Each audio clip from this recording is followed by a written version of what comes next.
नमो विष्णुपदाय कृष्णपृष्ठाय भूतले श्रीमते मधुसूदनाय बापूजी इति नामने। नमस्ते मधुसूदनाय भक्तिपादप्रियाय ते दुर्लभ कृष्ण भक्ति अति सरल का। राधे कृष्ण। श्रीमद् भगवद गीता अध्याय 3 श्लोक नंबर 14। सारे प्राणी अन्न पर आश्रित है जो वर्षा से उत्पन्न होता है।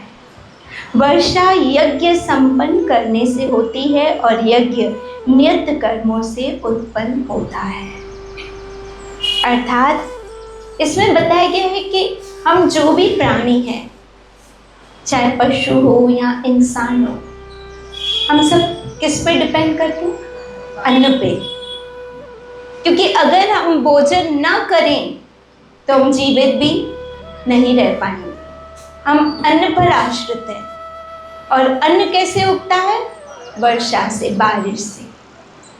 अगर बारिश ना हो तो हमें अन्न भी की प्राप्ति भी नहीं होगी। वर्षा किससे होती है?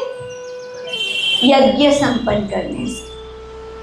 कभी कभी आप देखेंगे कि प्रकृति का प्रकोप होता है, बारिश नहीं होती है, सूखा पड़ जाता है, तो लोग मर जाते हैं क्योंकि उनको अन्न नहीं मिलता है। क्यों? क्योंकि कहीं ना कहीं वहां भजन, भक्ति, साधना, संतों का अभाव है। कहते संत न होते जग में तो जल मरता संसार। आप विश्वास करो, जहां भी भजन, भक्ति, साधना, साधु, संत, सेवा नहीं है, वहां कुछ न कुछ प्रकृति का प्रकोप होता ही रहता है। क्यों? क्योंकि ये जो पृथ्वी है ना, अगर पाप बढ़ जाता है तो पृथ्वी बोझिल हो जाती है और वो उस पाप को सहन नहीं कर पाती है। इसे जब भजन, कीर्तन, सत्संग, साधु सेवा होती है, वहां सब कुछ ठीक होता है। श्रीमद् भागवत में कथा आती है राजा पृथु की। महाराज पृथु के राज्य में सारी प्रजा सुखी थी। कभी अन्न का अभाव नहीं हुआ, कभी गरीबी, कभी दुख, कभी कोई परेशानी नहीं आई। क्यों? क्योंकि राजा पृथु भक्त थे। राजा अम्बरीश उच्च कोटि के भक्त थे। ऐसे जब राजा राज्य करते हैं, जिनके जीवन में भक्ति है, साधना है, उनकी प्रजा बहुत सुखी रहती है। क्यों? क्योंकि राजा करेगा तो प्रजा से भी करवाएगा। आपने एकादशी की कथा में पढ़ा होगा कि वहां के राजा ने कहा कि सब जीवों को एकादशी रखनी है। क्यों? क्योंकि राजा खुद रखता है तो सारी प्रजा को रखवाता है। तो जहां राजा धर्म का पालन करने वाला, सत्यवादी है, वहां प्रजा भी सुखी रहती है। वहां प्रजा भी सुखी रहती है। क्यों? क्योंकि वहां भजन, कीर्तन, साधु सेवा। आज ही बापूजी बता रहे थे कि ये 3 चीजें, सेवा, सिमरन और सत्संग, बहुत बड़ी मुसीबतों से हमको बचाती है, बहुत बड़ी मुसीबतों से। इसलिए हम कल चर्चा कर रहे थे कि जब भी हम खाएं, ठाकुर जी को भोग लगा के खाएं। क्यों? क्योंकि ये यज्ञ से ही हमें अन्न की प्राप्ति होती है। यज्ञ से वर्षा होती है, वर्षा से अन्न होता है और अन्न से हमारी तृप्ति होती है, हमारा जीवन चलता है।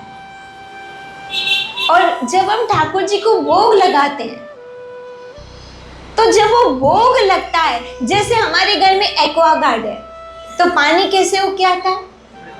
एकदम फिल्टर होके, एकदम साफ होके आता है। ऐसे आपको पता है कि अन्न में भी दोष होता है, लेकिन जब वो भोग लगता है तो प्योरीफाई होके आता है, एकदम प्योर हो जाता है। इसलिए उसको कहते हैं प्रसाद।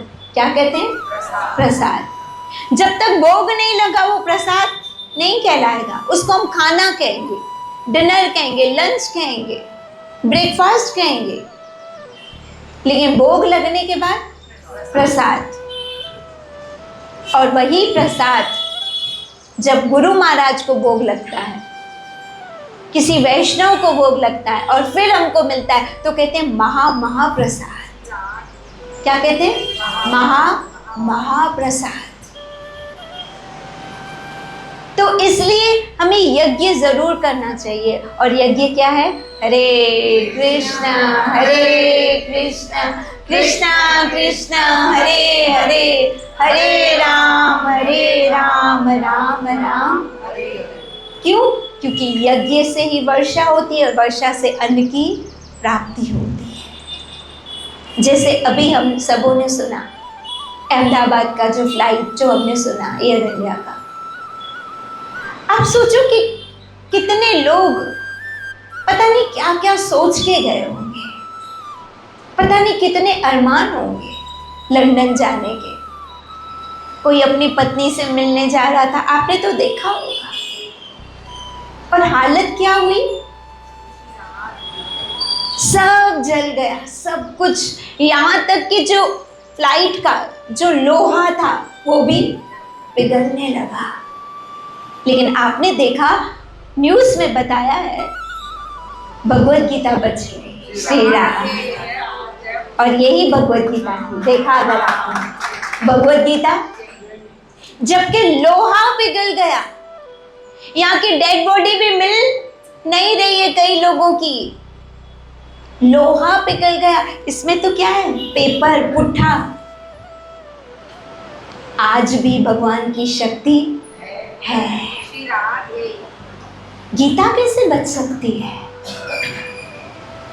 कैसे बच सकती है? जहां लोहा भी पिघल गया वो गीता बच गई। अर्थात भगवान समझाना चाहते हैं, भगवान समझाना चाहते हैं कि समझो, आज भी धर्म पे चलने वाले, अर्थात आज भी धर्म की जीत है। और श्रीमद् भगवत गीता धार्मिक ग्रंथ है। देखो, आग भी समझ गई इसको नहीं जलाना है, ये धार्मिक ग्रंथ है। हम जैसे लोग गीता को अभी भी नहीं समझ पाते कि भगवत गीता क्या है, और हम अपनी गीता को छोड़ के, अपने धर्म को छोड़ के पराये धर्मों को अपनाते हैं। भगवत गीता समझा रही है, आग भी समझ रही है कि गीता को ये हमारा धर्म ग्रंथ है, ये हमारा शास्त्र है। कितनी बड़ी हैरानी की बात है ये, कितनी हैरानी की बात है। और दूसरा, पता नहीं किसने क्या सपने सजाए, अर्थात जिंदगी और मौत के बीच में हम सब हैं।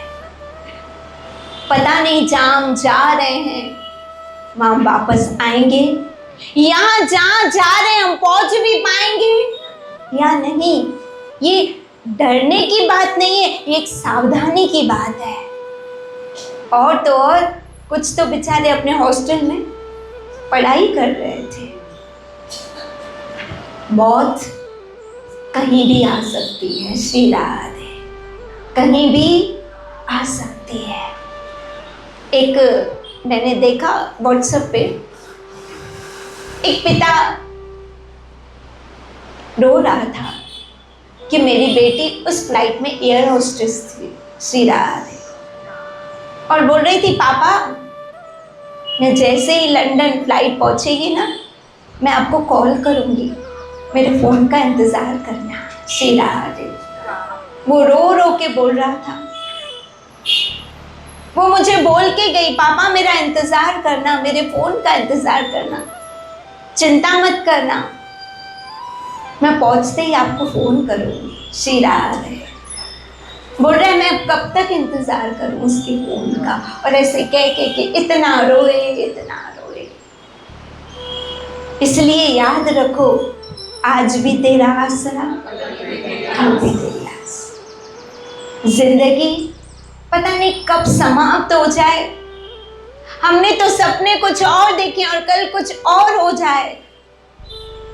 इससे पहले कि जिंदगी समाप्त हो जाए, अपना काम पूरा करते हैं। और हमारा काम क्या है? कृष्ण का भजन, हरे कृष्णा कृष्णा कृष्णा हरे हरे, हरे राम राम राम। कल बापूजी बता रहे थे कि एक लड़का एयरपोर्ट पे बैठ के रो रहा था, बहुत बहुत रो रहा था। जब ये फ्लाइट का हुआ बहुत रो रहा था। किसी ने पूछा कौन था तुम्हारा उसमें, तुम इतना रो रहे हो? बहुत रो रहा था। उसने कहा कि मेरी फ्रेंड थी।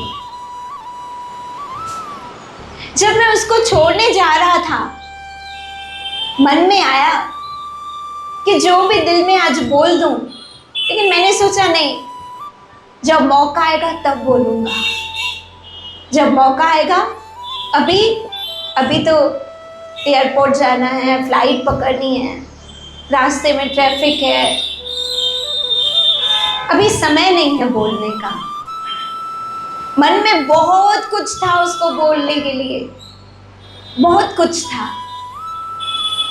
लेकिन मैंने सोचा कि बाद में बोलूंगा। मुझे क्या पता कि वो समय फिर आएगा ही नहीं, श्री राम आएगा ही नहीं। तब बापूजी बोले थे, देखो जिंदगी का कोई भरोसा नहीं, किसी के लिए कुछ अच्छा है तो बोल दो, अभी समय का इंतजार मत करो, पता नहीं समय आए या फिर मौका मिले या ना मिले। इंतजार मत करो समय का। किसी को कुछ अच्छा बोलना है ना, तो अभी से ही बोल दो, अपने दिल की बात बोल दो। पता नहीं वो रहे या न रहे, या हम रहे या न रहे। क्यों? जिंदगी बहुत छोटी है। और दूसरा, इस घटना से हम बहुत कुछ सीख सकते हैं, बहुत कुछ सीख सकते हैं। एक हम भजन गाते हैं, काल नगारा बाज रहा है, बैरा बन क्यों बैठा, मोह नींद से जाग प्यारे, चलना है हरिधाम को। जब भी किसी की मृत्यु की खबर सुनो, नगारा बाज रहा है, देखो उसकी मौत आ गई, कभी तुम्हारी भी आ सकती है। ये नगारा है, मारने वाला है भगवान, बचाने वाला है। तो उसको लग रहा था कि मैं बोलूंगा, लेकिन वो बोल नहीं पाया। इसे बापूजी कह रहे थे कि अगर माँ बाप का ऋण उतारना है ना, माँ बाप का ऋण उतारना है ना, तो क्या करो, क्या देखो, एक भगवान, एक गुरु और एक माँ बाप, उनका ऋण हम कभी भी नहीं उतार सकते हैं। आज ही किसी ने पूछा कि उनका ऋण हम उतार सकते हैं? किसी, वो भी छोटी बच्ची ने पूछा कि हम ऋण उतार सकते हैं? तो उन्होंने कहा नहीं, एक तो गुरु का ऋण हम कभी भी बताओ हम गुरु को क्या दे सकते हैं? क्या दे सकते हैं? दे के क्या दे सकते हैं? जिसने हमको जन्म मरण के बंधन से मुक्त कराया, जिन्होंने सबसे ज्यादा कीमती हरि नाम का खजाना हमको दे दिया, जिसने हमको राधा श्याम सुंदर दे दिए, उसके बदले में बताओ हम क्या दे सकते हैं? हम कुछ चुका सकते हैं? नहीं। अगर हम सर काट के अपना सर भी उनके चरणों में दे और उनको सिंहासन बनाए, तो भी हम उनका ऋण नहीं चुका सकते। हम अपनी चमड़ी उतार के उनकी पादुका बनाए, तो भी हम उनका ऋण उतार नहीं सकते। तो हम क्या कर सकते हैं? ऋण तो नहीं उतार सकते, लेकिन कर क्या सकते हैं? तो सुनो, भगवान का ऋण उतारना है तो क्या करो? ऋण नहीं उतरेगा, लेकिन थोड़ा बहुत एक धन्यवाद करने के लिए क्या कर सकते हैं? एक भगवान, एक गुरु और माता पिता। सुनना ध्यान से और याद रखना, भूलना मत इस बात को। भगवान का ऋण उतारना है या उसको धन्यवाद करना है कि प्रभु आपने मुझ पे बड़ी कृपा की है, मनुष्य तन दिया, हरि नाम दिया, सतगुरु दिया, माता पिता दिए, इतनी अच्छी दुनिया दी, तो उसके लिए उसका भजन करना, हरे कृष्ण कृष्ण कृष्ण हरे हरे, हरे राम राम राम। मैं गीता हाथ में रख के कहती हूँ, जो भी जीव मनुष्य तन पाके भजन नहीं करता है वो एहसान फरामोश है। इससे बुरा वर्ड क्या हो सकता है? इससे बुरा शब्द क्या हो सकता है? मुझे लगता है क्यों इतना सब कुछ भगवान ने दिया और वो भगवान का भजन नहीं करता है, भगवान का नाम सिमरन नहीं करता है, मन नहीं लगता है, पूजता नहीं है, होता नहीं है, टाइम नहीं मिलता है। अच्छा, वो चाहे ना तो झटके में पूरा का पूरा टाइम तुमसे ले सकता है। और उन्होंने कोरोना में दिखा भी दिया, ले तेरे पास टाइम नहीं है ना, ले 24 घंटे घर में बैठ 24 घंटे, सब कुछ बंद कर दिया। टाइम नहीं है ना तुम्हारे पास, बैठ जा घर में। अब याद रखो वो सब कुछ कर सकता है। जो भी भजन नहीं करते हैं, मन की कायरता, मुझसे होता नहीं है, मैं से सुबह नहीं उठा जाता, मेरे से माला उठती नहीं है, वो भगवान का एहसान फरामोश इंसान है। अरे उस प्रभु ने इतना सब कुछ दिया और तुम भजन नहीं करते हो। रे मन कर ले भजन, हे मन तू कर ले भजन। फिर गुरु का ऋण, मैं फिर कहती हूँ, ऋण हम नहीं उतार सकते, लेकिन धन्यवाद कैसे करें? सेवा करके। क्या करो? गुरु की सेवा करो। तत्विधि प्रणपाते न परिप्रश्नेन सेवया। कृष्ण भी कहते हैं गुरु से प्रश्न पूछो आध्यात्मिक और उनकी क्या करो? सेवा करो।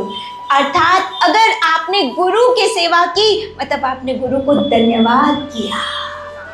धन्यवाद, आपने हमें कृष्ण का नाम दिया, कृष्ण की भक्ति दी, कृष्ण कथा सुनाई, उनकी सेवा करो। और माता पिता का ऋण, उनका धन्यवाद, उनको हम पैसा दे के खुश कर सकते हैं, उसी का कमाया हुआ तो हम खा रहे। हमारे बड़ों ने जो बिजनेस खोला या जो मेहनत की, जो पैसा किया, उसी पैसों से हम पैसा कमा रहे, उसी पैसों को हम खा रहे।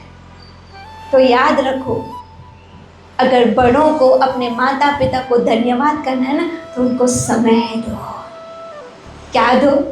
समय दो। भगवान का क्या करो? धन्यवाद करना है तो भजन, सिमरन, जप।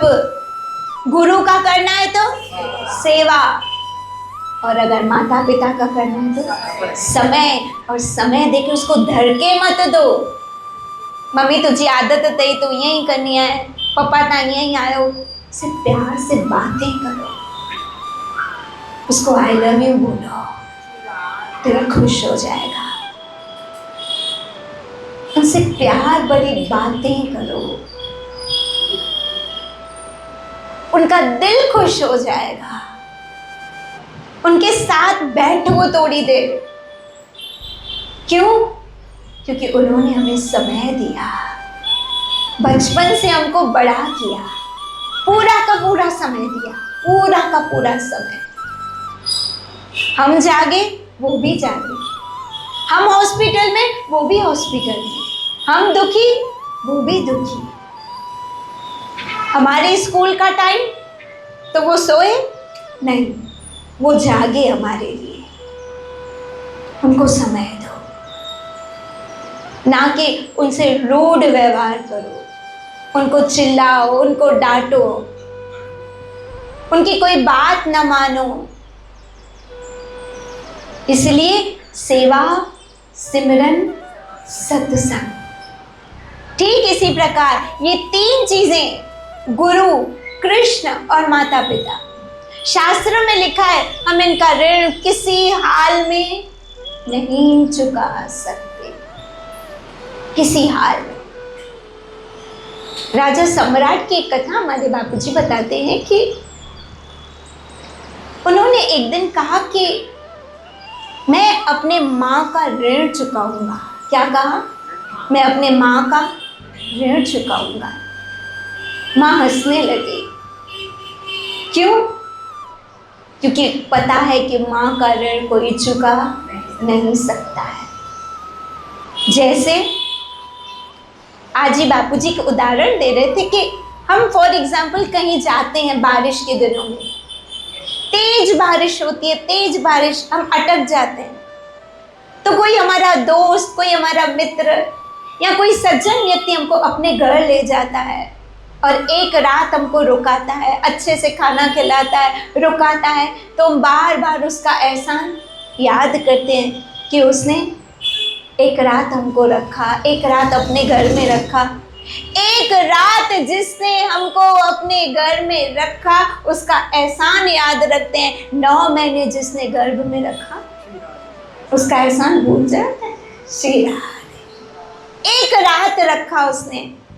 10 जनों को बताते हैं अरे हम तो फंस गए थे, लेकिन उन्होंने एक रात हमको अपने घर में रखा। बड़ा सज्जन व्यक्ति था, बड़ा अच्छा व्यक्ति था, लेकिन माँ ने तो हमको 9 महीने गर्भ में रखा। उसका एहसान हम, जिसने 9 महीने गर्भ में रखा उसको हमने बुढ़ाश्रम में छोड़ दिया। श्री राधे। देख तेरे संसार की हालत क्या हो गई भगवान, कितना बदल गया इंसान। जिसने 9 महीने गर्भ में रखा उसको हमने अपने घर में नहीं रखा, बुढ़ाश्रम में रखा। इसलिए इनका ऋण नहीं भूल सकते, और भगवान का ऋण कैसे चुका सकते? अरे जिसने आंखें दी, कान दिए, जबान दी, ये शरीर दिया, चलता फिरता खाता पीता। आज मौसम अच्छा है ना, हम कहते हैं चल लोनावाला हो क्या, माथेरान हो क्या, महाबलेश्वर चले। ऐसे पूछ नहीं रही, कई लोग हैरान कर रहे हैं, चलेंगे चलेंगे चलेंगे। तो कितना अच्छा मौसम, ये सब किसकी कृपा बताओ? भगवान की कृपा है ना, ये सब उसकी कृपा। लेकिन जब उसके भजन करने की बारी आए तो मन कायल हो जाता है। जब उसका नाम लेने की बारी आए तो मन कमजोर पड़ जाता है। सारा दिन वो काम करेगा, 5-5 किलो 10-10 किलो वजन उठाएगा, लेकिन 50-60 ग्राम की माला उससे उठती नहीं है। हमको भोजन तो चाहिए लेकिन भजन नहीं चाहिए। उस हरि की कृपा, जिसकी कृपा से सब कुछ मिला है, सब कुछ मिला। मैं कभी कभी हैरान होती हूँ, कभी कभी लोग ऐसे दावे से कहते हैं हम मंदिर नहीं जाते हैं, हमारे पास टाइम नहीं है माला करने का, भजन करने का। इतने एटीट्यूड में आके कहते हैं जैसे वो बहुत अच्छी बात कह रहे हो। मैं सोचती हूँ बेटा, जिसकी कृपा से तुमको जबान मिली है ना, जो तुम ये बोल रहे हो, वो चाहे ना विदिन सेकंड तुम्हारी जबान बंद भी कर सकता है, लेकिन उसकी कृपा है कि अभी तक तुम्हारी जबान चल रही है। और तुम इतना अहंकार कर रहे हो। हम नहीं जाते मंदिर, हमारा कोई विश्वास, हम किसी पे भरोसा नहीं करते हैं। अच्छा, भगवान न करे न करे न करे। जब हॉस्पिटल में जाते हैं ना, कभी कभी डॉक्टर भी बोलता है अब तो भगवान के हवाले, श्री राधे, अब तो हमने हाथ उठा लिए, अब जैसे भगवान की इच्छा। फिर कहाँ जाओगे? तुम्हारा तो भरोसा ही नहीं है, क्योंकि तुम्हारा भरोसा एक डॉक्टर पे था, लेकिन डॉक्टर का भी कोई डॉक्टर है। इसे उस वक्त बड़ा दुख होता है कि जीव कितना अज्ञानी है, कितनी मूर्खता की बातें करता है। तो आओ हम सब संकल्प करें, हम भगवान का धन्यवाद करेंगे। कैसे? हरे कृष्णा कृष्णा कृष्णा हरे हरे, हरे राम राम राम। जब भी आप माला कर रहे हो मतलब आप भगवान का क्या कर रहे हो? धन्यवाद कर रहे हो। ऋण तो नहीं उतार सकेंगे। तो मैं सम्राट की बात बता रही थी कि उन्होंने क्या कहा, मैं अपनी माँ का ऋण उतारूंगा। कैसे? एक रात अपने माँ के कमरे में सोया। माँ ने कहा अच्छा ये ऋण चुकाने के लिए आया है ना, इसको दिखाती हूँ कि माँ का ऋण क्या होता है। जिस बिस्तर पे वो सोने वाला था, माँ ने उस बिस्तर को गीला कर दिया। जैसे ही सोया बोला माँ ये क्या किया, इतना गीला बिस्तर में सोऊं कैसे? वो भी तुम्हें अच्छा लगता है, इतनी बड़ी हो गई हो, ये क्या बिस्तर गीला किया है? माँ को सुनाने लगा बहुत। बोला मैं सोऊं कैसे? और माँ को बहुत कम ज्यादा सुनाने लगा। तब उसकी माँ ने कहा बेटा तू तो ऋण चुकाने आया था ना, कई बार तुमने पेशाब किया और उस गीले बिस्तर पर मैं सोई। मैंने तो तुझे कभी नहीं चिल्लाया था, कभी नहीं डांटा था मैंने तो तुझे। कभी कभी तो क्या किया कि बिस्तर गीला भी अगर तूने किया ना तो मैंने तुझे अपनी छाती पे सुला दिया कि तुम्हें गीला ना लगे। कब मैं गीले पे सोई और तुझे छाती पे सुलाया, और तू बड़ा आया है कि मैं माँ का ऋण चुकाऊंगा। तू एक रात का भी ऋण चुका नहीं सकता है। पता नहीं कितनी रातें मैं तेरे लिए जागी। आधी रात को तूने पोटी किया, मैंने ये नहीं सोचा कि चल जाने दे सुबह साफ करूंगी, मैंने उसी वक्त साफ किया। जितनी बार तूने पेशाब किया उतनी बार मैंने तुम्हारी नेपी बदली। मैंने एक मिनट भी नहीं सोचा कि अब तो मुझे बड़ी नींद आ रही है, चलो जाने दो। तू तो एक रात का भी ऋण चुका नहीं सकता है और बड़ा आया है कि मैं अपने माँ का ऋण चुकाऊंगा। अरे मैं सोचती हूँ जब इस संसार के माता पिता का ऋण नहीं चुका सकते हैं, जिनके कारण हम इस संसार में आए, गुरु तो हमको संसार से भव सागर से पार करते, उनका ऋण कैसे चुका सकेंगे? कैसे चुका सकेंगे बोलिए? फिर जिस परमात्मा ने हमको माता पिता भी दिए, गुरु भी दिए, नाम भी दिया, उसका ऋण कैसे चुका सकेंगे बोलिए? इसलिए जब भी जीव जन्म लेता है ना, याद है मैंने आपको बताया था, पता नहीं कितने ऋण उस पे लग जाते हैं।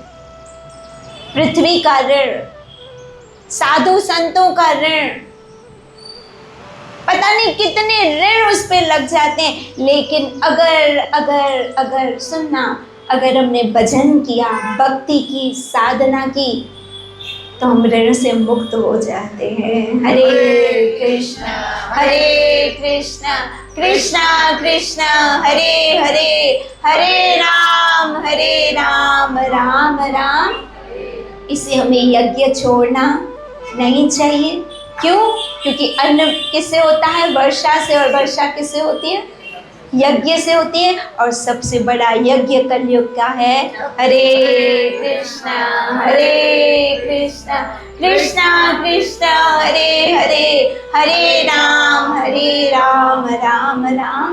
और दूसरा, जिंदगी का कोई भरोसा नहीं है। किसी से नाराज मत होना, किसी से द्वेष मत रखना, किसी के लिए शत्रुता का भाव नहीं रखना। पता नहीं कब मृत्यु आए, और दिल में अगर किसी के लिए कुछ अच्छाई है तो बोल देना, पता नहीं फिर मौका मिले या ना मिले। श्री श्री राधा श्याम सुंदर की, श्रीमती राधा रानी की, निताई गौर।